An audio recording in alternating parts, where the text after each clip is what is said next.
belum terbentuk budaya positif. Dan budaya positif kita sudah sangat bagus sekali kan.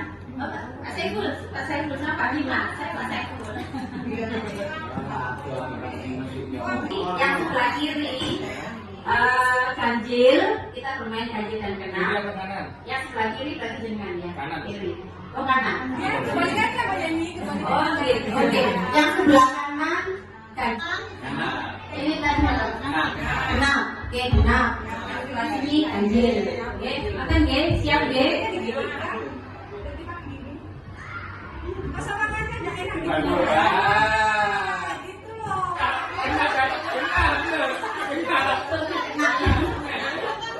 Kata bilang dua, jangan tiganya mau ganjil ini.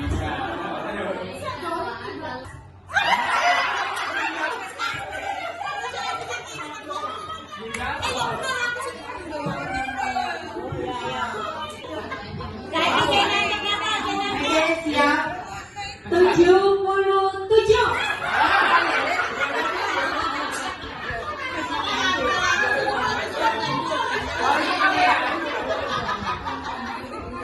Siapa yang menang dulu? Saya menang.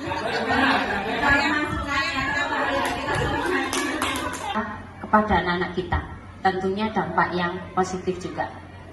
Budaya positif di sini meliputi yang pertama yaitu perubahan paradigma belajar, disiplin positif, yang ketiga motivasi perilaku manusia, kemudian nanti ada kebutuhan dasar manusia. Di situ sudah saya sediakan mic, nanti kalau ada pertanyaan monggo Bapak Ibu mengungkapkan pendapatnya atau menjawab pertanyaan yang sudah saya sampaikan.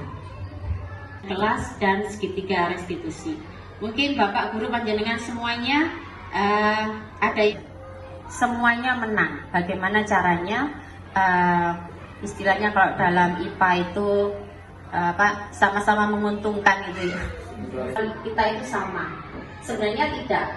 Kebutuhan kita itu berbeda. Ini yang dimaksud adalah kebutuhan siswa. Jadi tiap-tiap siswa itu mempunyai kebutuhan belajar yang berbeda-beda. Sampai yang paling terakhir, tidak lanjut apa yang akan dia lakukan setelah dia melakukan kesalahan. Kita ke nomor 4, kebutuhan dasar manusia. Semua orang senantiasa berusaha untuk memenuhi kebutuhannya dengan berbagai cara, baik itu secara positif atau negatif. Sepakat ya Bu? Setiap orang dalam memenuhi kebutuhannya itu dia selalu melakukan beberapa cara, baik itu positif atau negatif. Kalau negatif kita sudah tahu, misalnya orang-orang yang merampok, merampas, bla bla bla itu untuk memenuhi kebutuhannya. Ada beberapa kebutuhan manusia, yaitu ada 5. Kebutuhan rasa dicintai, kebutuhan bertahan hidup, ini ada hubungannya dengan makan, papan, sandang ya. Kemudian kebutuhan kebebasan, bahwa kita itu perlu untuk bebas, kita nggak suka untuk dikekang. Kemudian kebutuhan kesenangan dan juga kebutuhan penguasaan.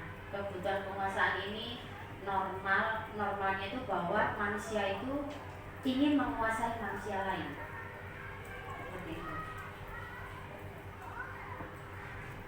Restitusi lagi kita kulik restitusi lebih dalam, yaitu sebuah cara menanamkan disiplin positif pada murid, di mana restitusi ini membantu murid untuk menjadi lebih baik, untuk dia bisa memulihkan dirinya setelah berbuat kesalahan. Restitusi merupakan program disiplin positif yang berpusat pada murid yang dikembangkan oleh Diane Goshen. Nah, ini adalah pakar restitusi. Diane Goshen ini adalah orang Kanada, ibu ini ya, cewek. Dia pakarnya restitusi yang nanti merujuk ke pembelajaran berdiferensiasi. Posisi kontrol restitusi, saya tak salah ngomong ini. Suatu program disiplin positif yang berpusat pada murid yang dikembangkan oleh Ibu Diane Goshen yang dengan pendekatan restitusi yang disebut dengan 5 posisi kontrol manusia. Nah, ini nanti yang mungkin adalah pembelajaran baru bagi kita semuanya.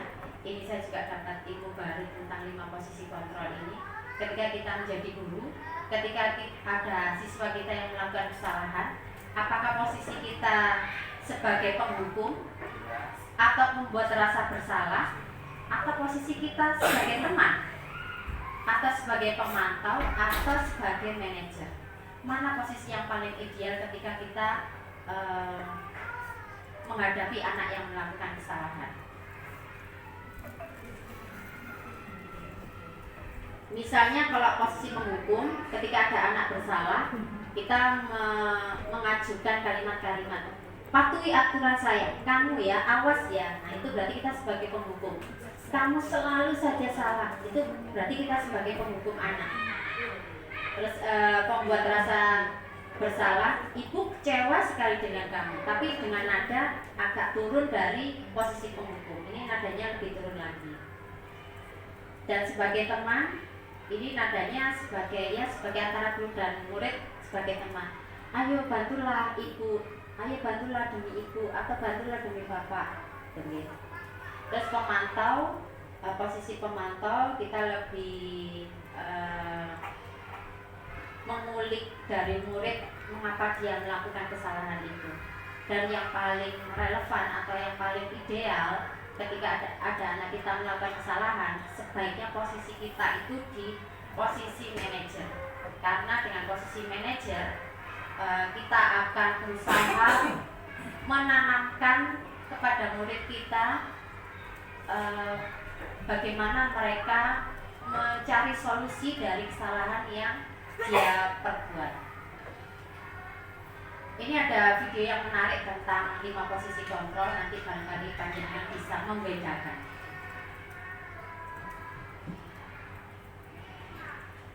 Loh, Kak Oki.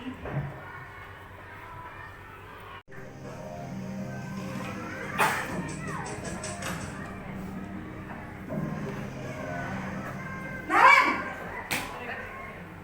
Sini kamu!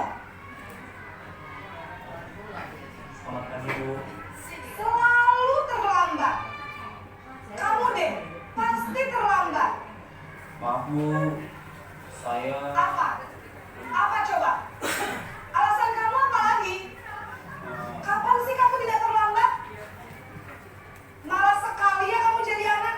saya Dasar pemalas. Gak kapok-kapok sih kamu. Sudah berapa kali terlambat? Sana, kamu keliling lapangan basket 2 kali. kenapa saya harus keliling lapangan basket, Bu? Kenapa? Kamu melawan ibu? Berani-beraninya jawab. Sudah terlambat, masih berani jawab pula. Sekarang, keliling lapangan basket 5 kali sekalian. Biar kapok. Cepat. Pergi sana ke lapangan basket. Ini sebagai penghukum ya Bu ya. Jadi guru galak sekali.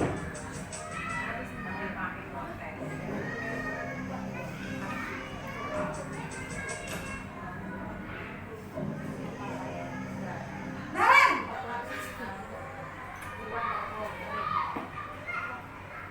Selamat pagi, Bu. Naren. Kamu kenapa terlambat lagi, nak? Ya Tuhan, Naren. Kamu senang ya bikin ibu susah ya? Kalau kamu terlambat lagi, nanti ibu yang ditegur bapak kepala sekolah, nak. Disangka ibu tidak bisa membina kamu. Duh, gimana ini? Maaf, Bu. Duh, Gusti Naren. Kamu suka ya kalau ibu ditegur bapak kepala sekolah? Terus, sekarang ibu harus tulis apa ini di buku absen?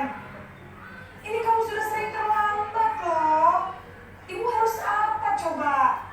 Maaf, Bu. Maaf sekali. Ya sudah, lain kali jangan bikin ibu susah lagi anak ya. Ibu tidak akan kuat lagi kalau kamu begini terus. Bisa jantungan kalau ibu ditegur bapak kepala sekolah. Sana cepat kelas. Maaf ya, Bu. Maaf sekali. Saya cepatkan ya Bu ya, soalnya ini sampai 7 menit. Kita ke yang paling akhir coba. ke posisi manajer.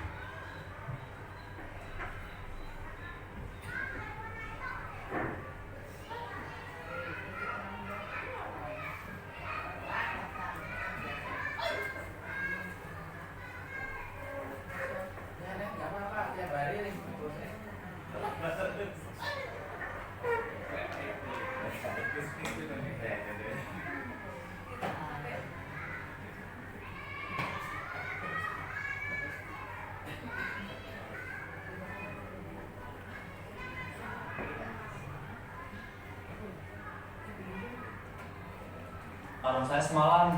Baiklah, menurut kamu, keyakinan sekolah yang mana yang perlu kamu tingkatkan? Sekarang sudah jam 7.20. Selamat pagi, Naren. Ini yang posisi manajer. Selamat pagi, Bu. Selamat pagi, Naren.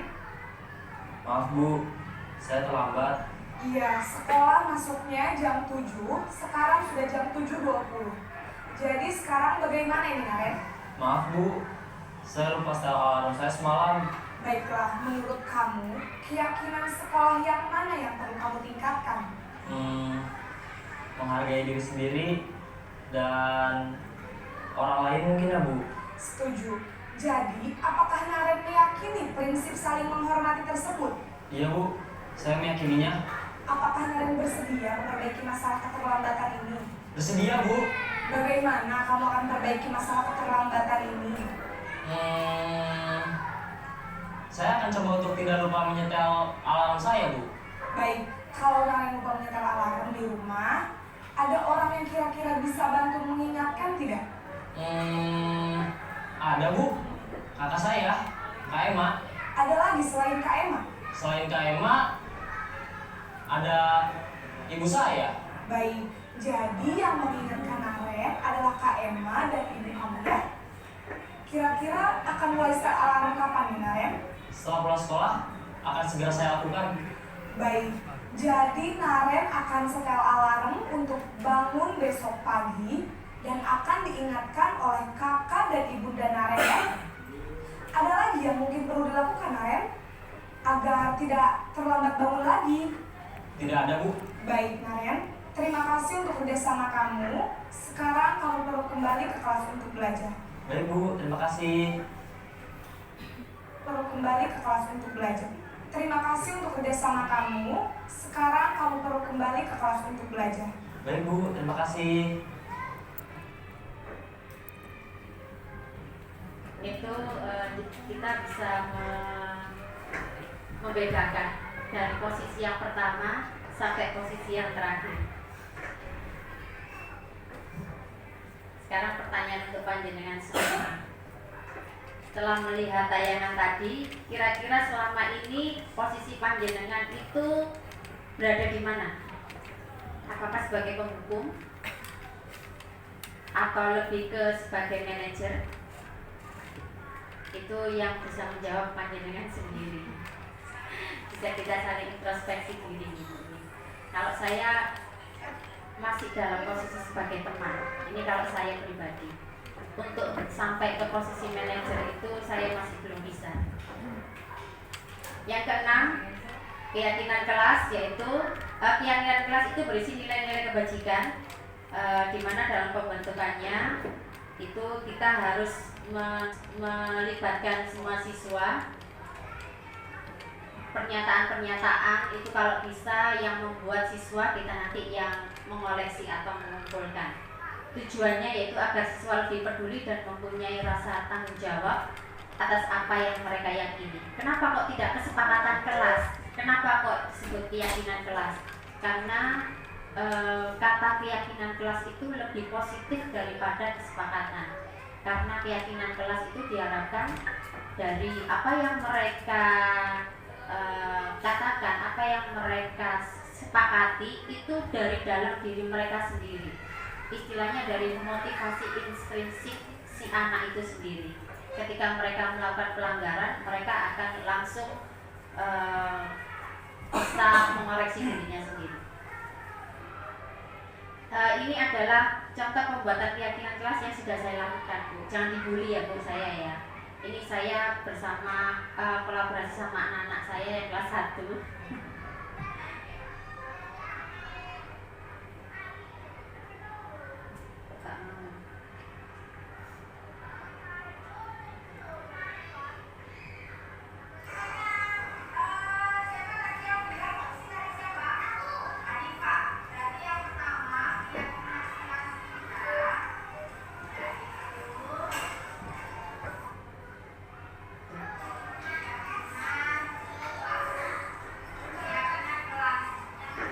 Bersih, oke. Siapa lagi? Apa? Nyaman, oke. Tertib, oke, baik. Saling menghormati, baik. Saya tulis ya. Baik, saya tulis ya. Kemudian dalam pembuatannya siswa kita ajak untuk terlibat langsung dalam membuat keyakinan kelas. Ini anak-anak senang ketika saya ikut libatkan.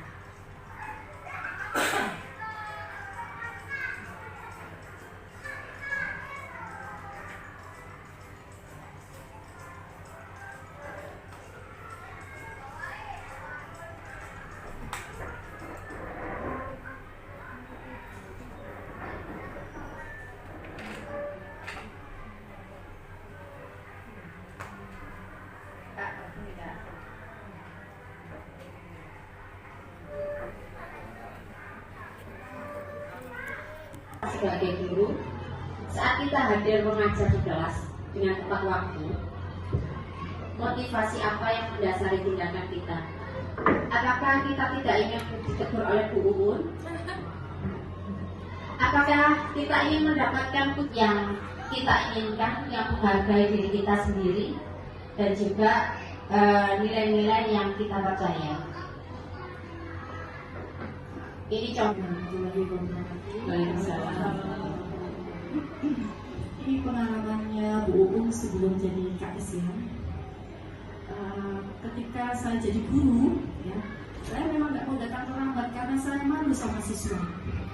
Terutama malu karena ketika siswa datang terlambat tuh dihukum sama sekolah.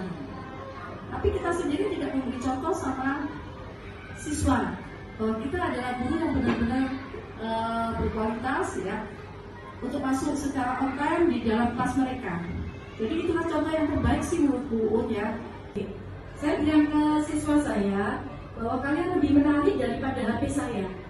Kalau di SMP itu kadang-kadang kan anak-anak boleh ber-HP.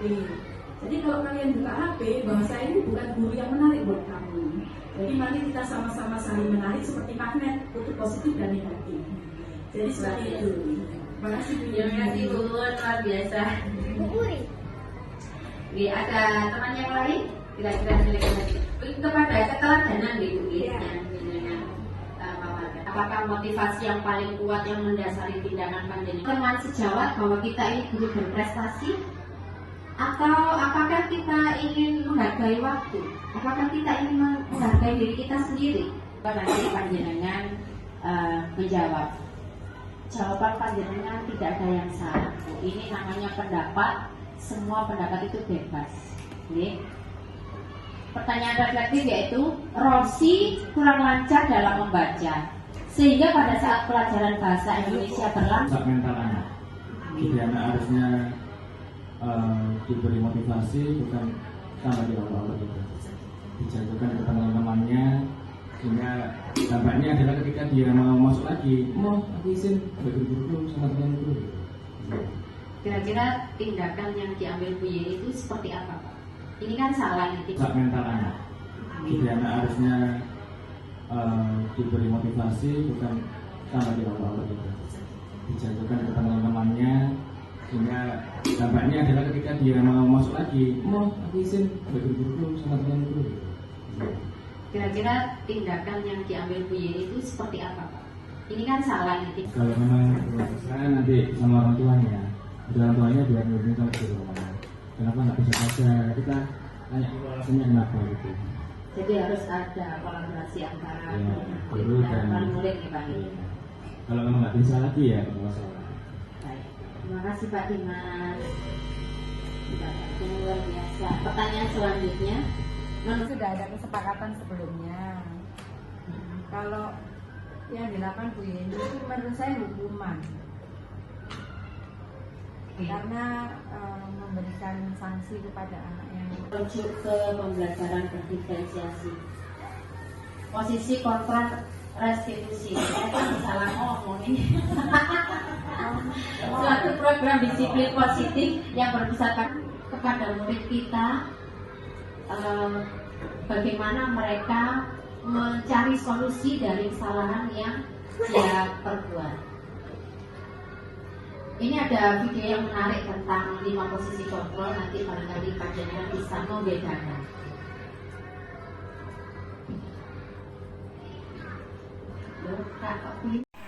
Terus bagaimana?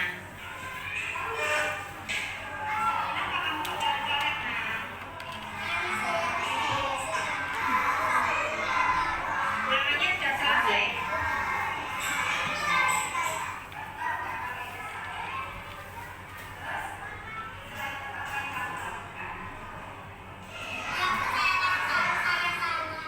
Terus bagaimana?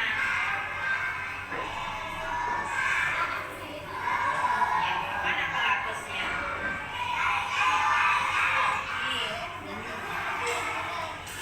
Ya, sekarang kamu hapus itu.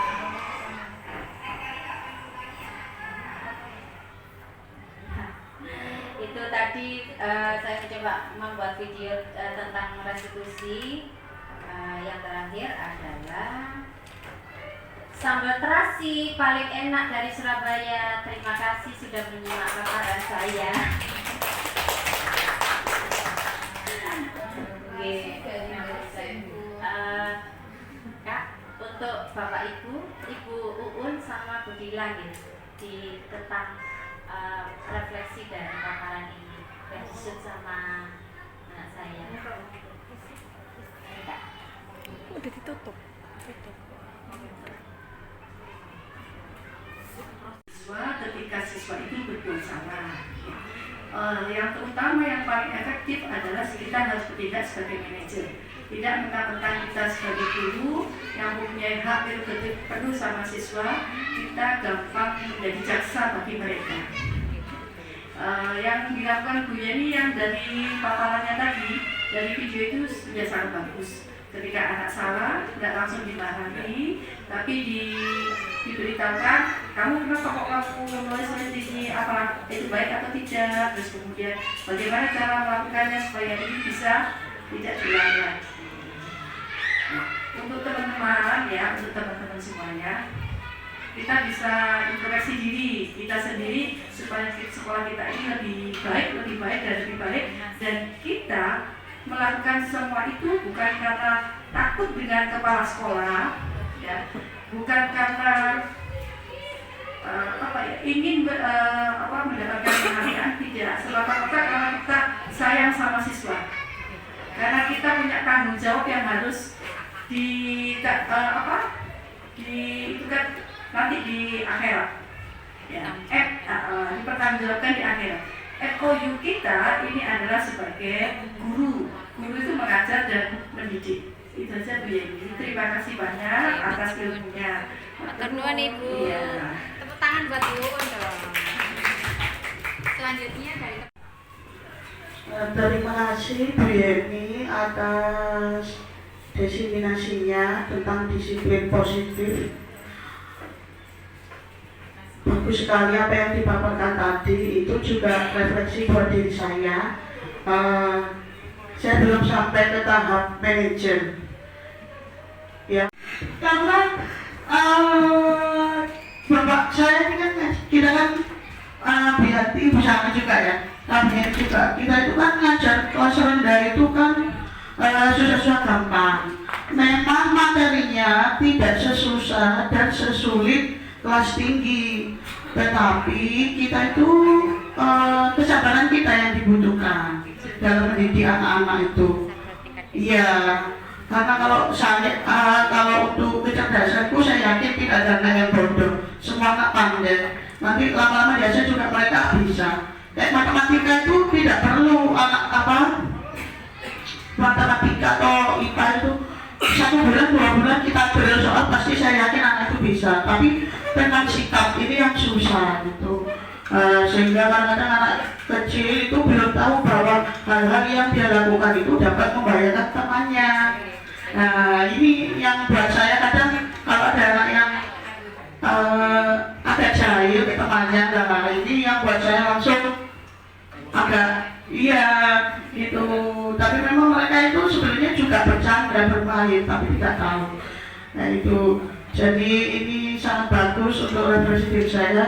Nanti semoga Allah beri kesabaran saya supaya kalau di kelas rendah itu tidak marah-marah. Lalu apa ini sangat bagus, materinya juga. Jadi ada tahap-tahapannya. Semoga saya bisa melewati tahapan-tahapan itu akhirnya sampai ke tahapan manajer. Gitu. Terima kasih Bu Yeni.